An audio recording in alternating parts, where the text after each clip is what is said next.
कि बाबूलाल जी कटारा जो आरपीएससी सदस्य नोमिट हुए, वो नोमिट हुए नवंबर, शायद 15 अक्टूबर 2020 में, और बनने के बाद कुछ समय बाद ही चर्चा में आए। चर्चा में इसलिए आए कि एसआई भर्ती पेपर लीक हुआ, और एसआई भर्ती का जब खुलासा हुआ, एसआई भर्ती के साथ साथ अन्य भर्तियों का भी खुलासा हुआ। सरकार की एजेंसियों ने बाबूलाल जी पर कार्रवाई की, उनको गिरफ्तार किया, और गिरफ्तार करने के बाद इस मामले को ईडी ने अपने हाथ में लिया, और अन्य एसओजी के बयानों में भी बहुत सारी चीजें सामने आई, और ईडी ने जो बयान लिए उन बयानों में भी बहुत सारी चीजें सामने आई। इसमें मूल रूप से सामने आया कि बाबूलाल जी की जो नियुक्ति हुई वो किन नेताओं की अनुशंसा पे हुई। नियुक्ति होने के बाद बाबूलाल जी कटारा से कितने नेताओं ने संपर्क किया, और पेपर लीक जो प्रकरण हुआ, उस पेपर लीक प्रकरण में कितने नेताओं का रोल रहा, कितने नेताओं ने इनकी अनुशंसा पे पैसा लिया, पेपर लेने का काम किया, यह लंबे समय से चर्चा में आ रहा है। भारत आदिवासी पार्टी की तरफ से सवाल है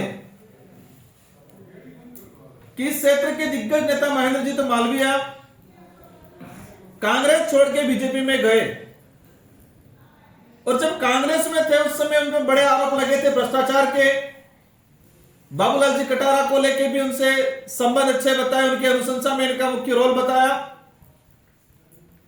पूरे क्षेत्र की जनता का और विशेषकर पूरे राजस्थान की आम जनता का मन में यह था कि कार्रवाई होगी, लेकिन जैसे वो भाजपा में गए तो लोगों को लगा कि अब कार्रवाई नहीं होगी, और आम जनता में प्रचलन में है कि भाजपा के पास ऐसी एक वॉशिंग मशीन है जहां पर अगर कोई भ्रष्ट व्यक्ति, गलत व्यक्ति चला जाता है तो वो धुल जाता है। लेकिन आज वहीं से महेंद्रजीत मालवीय वापस कांग्रेस में आए हैं। हमारा वो किस पार्टी में जाए, क्या करे, कहां जाए, कहां रहे, उससे हमारा कोई संबंध नहीं, सरोकार नहीं है। लेकिन हम आज विशेष रूप से कहना चाह रहे हैं कि एक आदिवासी बाहुल्य क्षेत्र के अधिकारी बाबूलाल जी कटारा को आरपीएससी सदस्य बनने का अवसर मिला था। एक इस क्षेत्र के लिए सौभाग्य की बात थी, गर्व की बात थी। लेकिन जैसे उन पर इनकी गिरफ्तारी हुई, और गिरफ्तारी होने के बाद इस क्षेत्र में यह माहौल बनाया, और विशेषकर पूरे राजस्थान देश की, राज्य की राजधानी में हम सुनते हैं कि आदिवासी अधिकारी था और अधिकारी ने भ्रष्टाचार किया। जो राजनीतिक लोग उनकी अनुशंसा पे उनको लगाया, और जिन राजनीतिक लोगों का पेपर लीक में संबंध था, इन राजनीतिक लोगों ने कन्नी काट लिया, और कन्नी काट के एक आदिवासी समुदाय को रडार पे लगा दिया पूरा।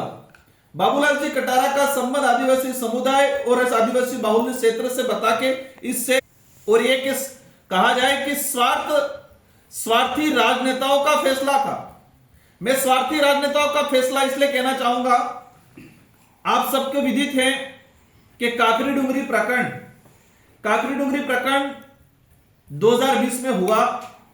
आज तो 2026 में हमने प्रवेश किया, आज 5 साल होने आ गए, लेकिन इस प्रकरण को भुला नहीं जा सकता। यह प्रकरण भविष्य में भी हर कड़ी से जुड़ेगा और वो इसलिए जुड़ेगा, आज भी इसलिए जुड़ रहा है बाबूलाल जी कटारा से। हमारी सबकी जानकारी में और क्षेत्र की जनता को जानना जरूरी है कि काकरी डुंगरी प्रकरण 24 सितंबर 2020 को हुआ, और बाबूलाल जी आरपीएससी सदस्य कब बने?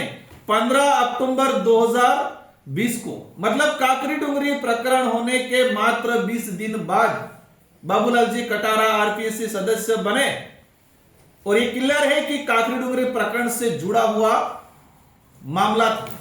यह जानना जरूरी है कि काकरी डुंगरी प्रकरण के तहत जो घटनाक्रम हुआ, और उसमें हम तात्कालिक समय हमारी बीटीपी पार्टी थी, मैं विधायक था, हम पे